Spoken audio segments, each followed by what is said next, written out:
اب ذکر الہی کے بارے میں کئی فیشن ہیں. ایک ہے ذکر جار، ایک ہے ذکر خفی. ذکر جار اسے کہتے ہیں جسے کان سنے، ذکر خفی اسے کہتے ہیں جسے زبان حرکت کرے تو بے شک کرے، نہ آنکھیں دیکھیں نہ کان سنیں. اور اس کے بارے میں بخاری شریف کے اندر حدیث قدسی ہے، من ذکرنی فی نفسہ ذکرتہ فی نفسی او کما اخبر بہ النبی صلی اللہ علیہ وسلم. اگر حدیث ہو تو او کما قال علیہ السلام کہنا ہوتا ہے، حدیث قدسی ہو تو کما اخبر بہ النبی صلی اللہ علیہ وسلم الرب، یعنی جس طرح میں نے بتایا یا اس طرح یا جس طرح سرکار نے اپنے رب کے بارے میں خود خبر دی ہے، یہ حدیث قدسی ہے.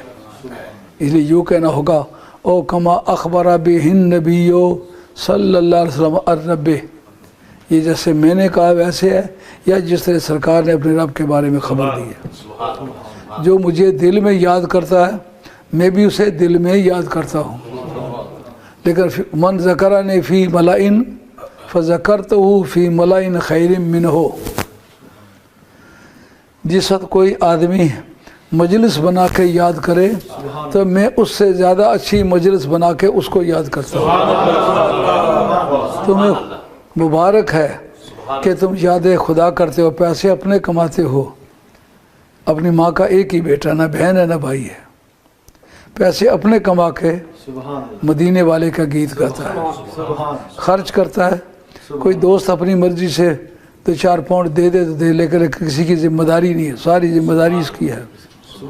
مجلس بنا کے یاد کرے، میں اس سے اچھی مجلس بنا کے اسے یاد کرتا ہوں. اب جناب اس سے اچھی مجلس کس طرح ہوگی؟ کہ فرشتے اس مجلس میں شریک ہوں گے. کہ فرشتوں کی مجلس بندوں کی مجلس سے اچھی کیسے ہو سکتی ہے؟ ان کی پیشانیوں پر انسان کے سامنے سجدے کرنے کے داغ موجود نہیں. افضل تو انسان ہے. میں مسجود ملائک ہوں، مجھے انسان ہی رہنے دے. اللہ اکبر. کہا وہ سے اچھی مجلس اس طرح ہے کہ میں بھی اس کو یاد کرتا ہوں. سبحان اللہ سبحان اللہ. یہ کیا عجیب منصب ہے انسان کا.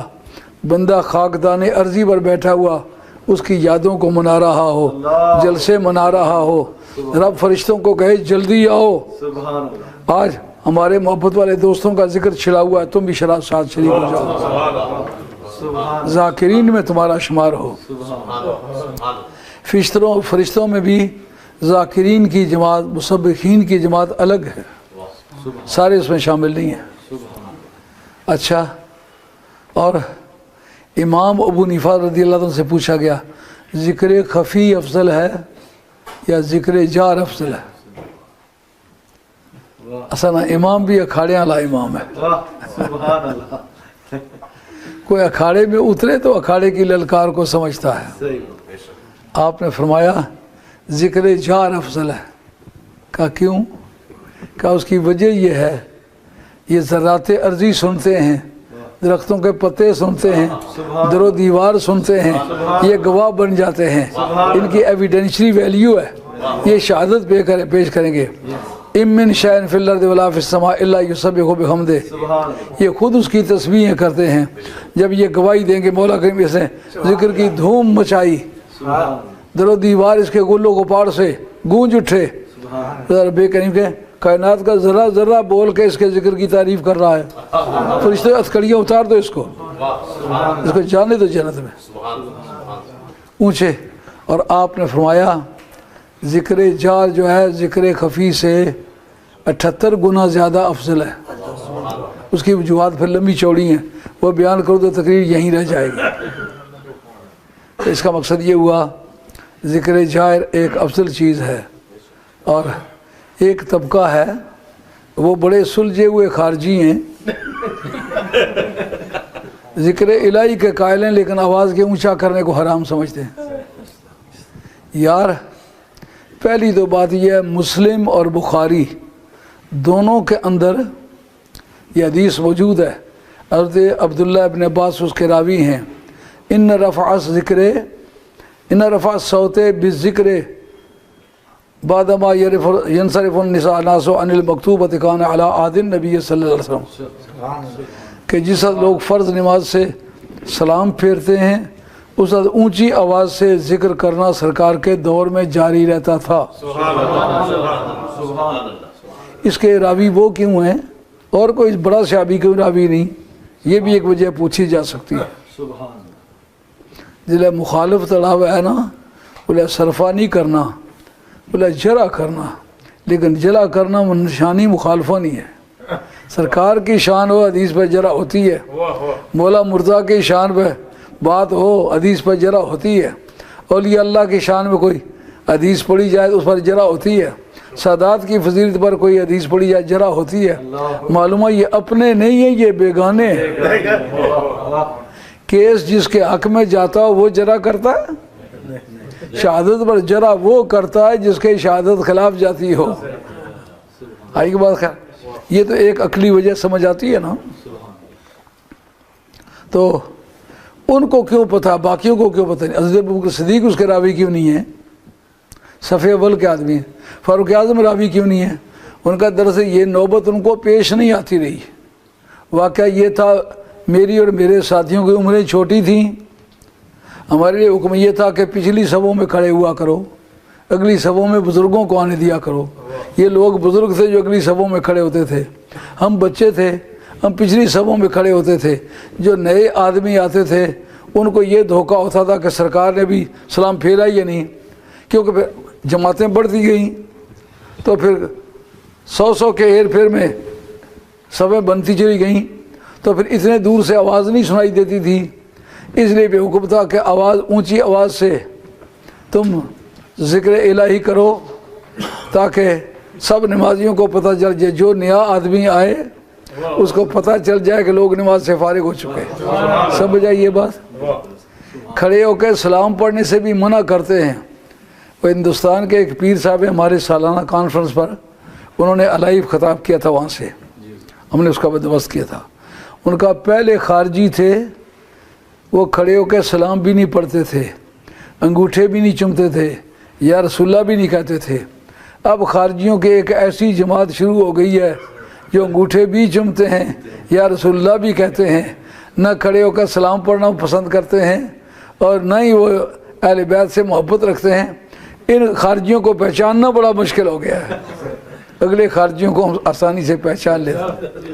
अब इतने दिन की पीरी मुरीदी चल निकली है, देखे ना, ये झूठों की भी पीरी होती है ना। शैतान के मुरीदों की जितनी तादाद है इतने मेरा ख्याल है गौस पाक के मुरीदों की भी तादाद नहीं होती। तो मुरीदों की ज़्यादती से हक पर इस्तेदलाल करना ये सही नहीं है। तो इस वक्त एक ऐसा तबका है सूफिया का, जो कश्मीर के इलाके में भी है, पंजाब के इलाके में भी उसके जरासीम आगे हुए हैं, जेलम के इलाके में। वो कहते हैं एक तो खड़े होकर सलाम नहीं पढ़ना बिदत है, और बिदत तो तुम भी हो। बिदत कहते हैं हर नई चीज़ को, तो हर नई चीज़ अगर बिदत के उन्वान से हराम हो तो तुम भी बिदत हो, पहले तुम नहीं थे अब हुए हो। नहीं, ये तुम्हारा मज़हब था। इमाम नबवी जिनका सन वफ़ात 671 है और शाफ़ी मज़हब का अलम बरदार आदमी है, जिस आदमी ने शाफ़ी मज़हब में सबसे ज़्यादा काम किया या इमाम गज़ाली है, और उसके बाद वॉल्यूम वाइज इसका काम ज़्यादा है इमाम नबवी का। मुस्लिम का पहला शारे भी वही है। मेरे पास तकरीबन उनकी 100 के हेर फेर में किताब मौजूद है कुतुब खाने में। लायक आदमी, उन्होंने किताब लिखी है जिसका नाम है अल अस्मा वल लुगात, अल अस्मा वल लुगात, जिल्द अव्वल सफ़ा 22। उसके अंदर लिखा है कि बिदत की क्या तारीफ़ है। कहते इख़दास मालम यकुन फ़ी आद रसूलिल्लाह सल्लल्लाहु अलैहि वसल्लम, बिदत हर वो चीज़ है जो सरकार के ज़माने में नहीं थी, खा वो अच्छी थी या बुरी थी। उसको आप अच्छाई वाली चीज़ों के साथ कंपेयर करके देखेंगे, अगर अच्छी चीज़ों से वो रिजम्बल करती है, मुशाबत रखती है तो वो अच्छी है, अगर बुरी चीज़ों से मुशाबत रखती है तो बुरी है। लेकिन सिर्फ नया होना ये नाजायज़ होने के लिए काफ़ी दलील नहीं है। वो कहते हैं बाज़ बिदतें हैं पर वाजिब है। ये बात समझ आएगी? ये सब काफ़ी दूर से दोस्त तशरीफ लाए हैं, इस वक्त पहुँचे। इधर एक साथी इनमें मैनचेस्टर का बैठा हुआ है, बड़ा दर्द दिल रखने वाला आदमी है। जिस वक्त मैंने उसके साथ जंग छेड़ी थी और बैंडिट के साथ, पोप के साथ, उसका चैलेंज मुनाजरे का कबूल किया था, तो मैंने तो कभी क्रिश्चियनिटी के ख़िलाफ़ काम ही नहीं किया था ना। सर ये बच्चा है, ये रहने वाला ओल्डम का, मेरा मुरीद है, इसका बाप भी मेरा मुरीद था। इसने क्रिश्चियनिटी के बारे में बड़ी किताबें मुहैया करके दी। फिर ये अपना जो है इस्लाम, इसने 3-4 इंसाइक्लोपीडिया मुहैया करके दी हैं, और इंसाइक्लोपीडिया ब्रिटानिका ये गाजी साहब ने मुहैया करके दी थी। फिर उसके बाद फिर इतना टाइट किया ना उसको कि मैंने 2-3 तकरीरें जो है टीवी पे कर दी, तो वो खुद ठस कर गया। वो कहता मैं माजरत चाहता हूँ, मैं मुनाजरा नहीं करता। नहीं तो पहले वो ललकारता फिरा।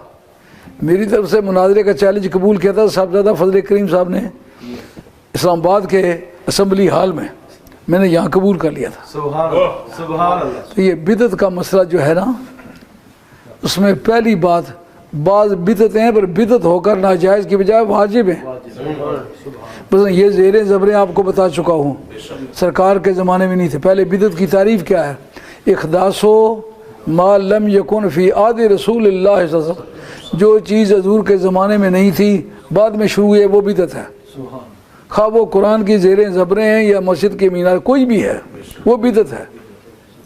ये ज़ेरें ज़बरें किसने लगाए? अबुल असद दोली ने। चारों खलीफों के ज़माने में भी नहीं है। कुरान जमा हुआ पर उसका ज़ेरें ज़बरें नहीं थी।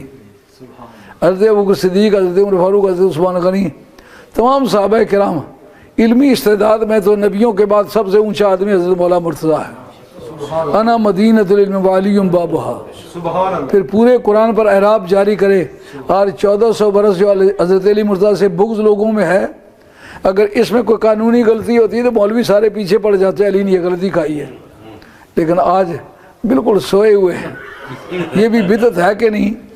पर आज क्या मैं पूछता हूँ मौलवियों से, ये बिदत समझ के ज़ेरें ज़बरें उड़ा दें? कोई नहीं कहेगा उड़ा दें। ये ज़ेरें ज़बरें वाजिब हैं। अनमता की बजाय अनम तो पढ़ लें, नमाज गई। इतने सारे फ़र्क से मामला ख़राब होता है। इससे बचाए तो किसने बचाया? अली ने बचाया। फिर इसके बाद कुरान मजीद का जमा करना। हज़रत अबू बकर सिद्दीक़ रज़ियल्लाहु अन्हु की ज़ात पाक की ज़िंदगी में सबसे बड़ा कारनामा जो है कुरान का जमा करना है। कुरान जमा उनके दौर में क्यों हुआ? सरकार के दौर में क्यों हुआ? कहा सरकार के दौर के बाद हुआ, तो फिर जमे कुरान भी एक बिदत है। अब इसको इकट्ठा रहने दें तरतीबार या बिखेर दें? समझे? एक जिक्र ही ऊंची आवाज़ करने से वो जाता रहता है, या सलाम खड़े होकर पढ़ना ये बिदत है। इसको नाजायज़ कहने के लिए दलील तुम्हारे पास क्या है? भाई बिदत है। और बिदत है ये ज़ेरें ज़बरें भी हैं। कुरान मजीद का जमा करना भी बिदत है। फिर और तमाशा देखिए जिसमें किसी को इख्तलाफ नहीं, वो भी बिदत। वो क्या? ये आइम्मा अरबा का मज़हब है 20 तरावीह।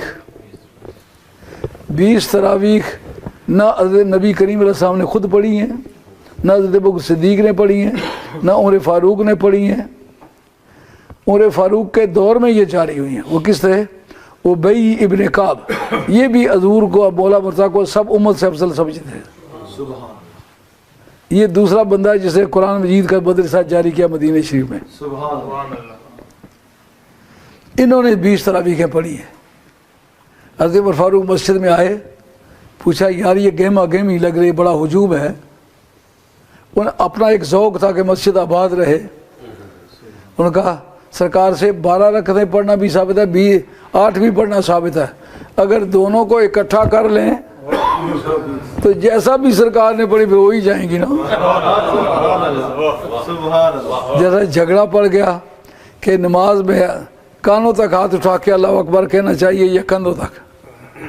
आइमा का एक बड़ा तबका कहता है कंधों तक, इमाम अबू हनीफा कहते हैं कानों की लो तक। बाकी आइमा ने कहा कि अगर कानों के कंधों तक ले जाने का हुक्म सही निकला तो फिर उन्होंने कहा मैं कहूँगा अल्लाह को ऊपर वाले काट ले, लेकिन वो अगर मेरे वाली हदीस सही निकलाई तो ये तुम किस तरह कमी पूरी करोगे, मैं तो कटवा दूंगा।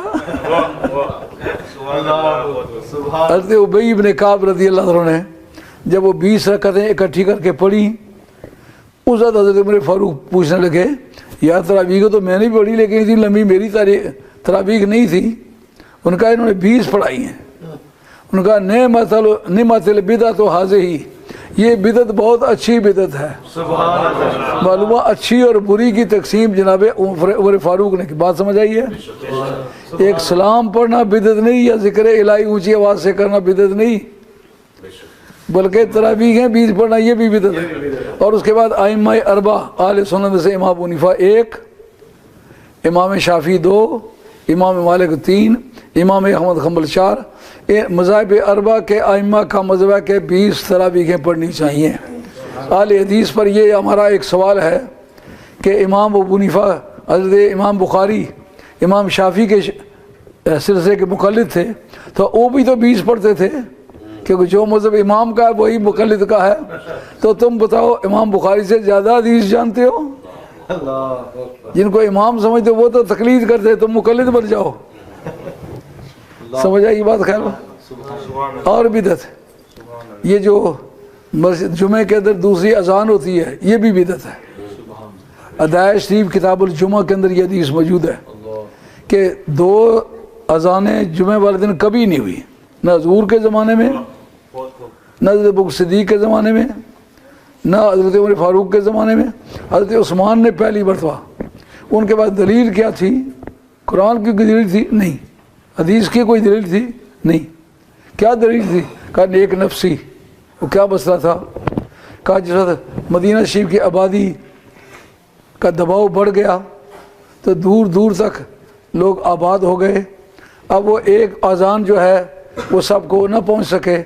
اس زورا کے نام سے ایک بلڈنگ تھی بازار مدینہ میں، اپنی آنکھوں کی دیکھی بات کرتا، کوئی سنی سنا ایک بات بھی نہیں کی، جو بات کتاب بھی موجود ہے، آنکھ سے دیکھی ہوئی وہ باتیں کر رہا ہوں۔ اس لیے جو مجھ سے سن ڈٹ کے اس پر قائم رہو، کسی کو پریشان نہیں کرنا، لیکن آپ کو اگر کوئی پریشان کرے تو یہ دلائل موجود ہوئے۔ آپ نے جناب اس زورا بلڈنگ پر چڑھ کے فرمایا یہاں پہ اذان دو، تاکہ جس آبادی مسجد کے اندر کی آواز نہیں جاتی، یہ باہر سب سے اونچی جگہ ہے، کانوں میں انگلیاں کیوں دو؟ کہ جو آدمی کانوں سے بہرا ہے آواز نہیں جاتی اس تک، وہ آنکھوں سے دیکھے گا، کانوں میں جو انگلی دی ہوئی ہے اس کے اور کوئی مصروفیت نہیں، اذان ہی ہے۔ اور جو آدمی آنکھوں سے دیکھے گا سب سے اونچی جگہ جو کھڑا ہوگا، انہیں پتہ یہ جگہ کھڑا ہونے کی نہیں ہے، یہاں جو آیا ہے تو پھر کسی دینی اذان کی غرض سے آیا، ویسے نہیں آیا۔ تو یہ تفصیلاتیں ذکر کے بارے میں اور بدعت کے جواب میں۔ اور یہ جو آپ مسجدوں کے مینار بناتے ہیں، نہ مینار حضور کے زمانے میں تھے، نہ ابوبکر صدیق کے زمانے میں تھے، نہ عمر فاروق کے زمانے میں تھے، نہ حضرت عثمان غنی رضی اللہ تعالیٰ عنہم اجمعین کے زمانے میں تھے، نہ مولا مرتضیٰ کے زمانے میں تھے۔ کب ہوئے ہیں؟ عمر بن عبدالعزیز کے دور خلافت میں ہوئے۔ اب یہ کب خلیفہ تھے؟ جب 1 صدی پوری ہوئی، 100 سال مسجد نبی کو گزر چکے، اس کے بعد مینار بنے۔ مقصد کیا تھا کہ جیسے یہ آبادی ہے، یہ غیر مسلم آبادی ہے، اس کے اندر مسجد ہے، محراب ہو مسجد پہچانی جائے گی، کیونکہ اس طرح کی کبڑی عبارت جو ہے سوائے مسجد کے کسی جگہ نہیں ہوتی، اس طرح کا مینار کوئی نہیں رکھتا، اس سے مسجد کی پہچان ہو جائے گی، مسجد کی پہچان ہو جائے گی، نماز فرض ہے ادا ہو جائے گی۔ تو فرض کا ذریعہ فرض ہوتا ہے، واجب کا ذریعہ واجب ہوتا ہے۔ تو اب یہ مینار بنانا جو ہے یہ کیسے ہوئے؟ کہتے یا کہا کہ یہ واجب ہوئے کیونکہ اس کے ذریعے سے واجب ادا ہوتا ہے۔ تو یہ ذکر الہی کی وجہ سے دنیا اکٹھی ہوتی ہے، سلام پڑھا جاتا ہے، برکت ہوتی ہے، بے ایمانوں کو ایمان ملتا ہے، ایمان واجب ہے نا، تو پھر اس کے ذریعے سے ایمان ملتا ہے تو پھر یہ بھی واجب ہے۔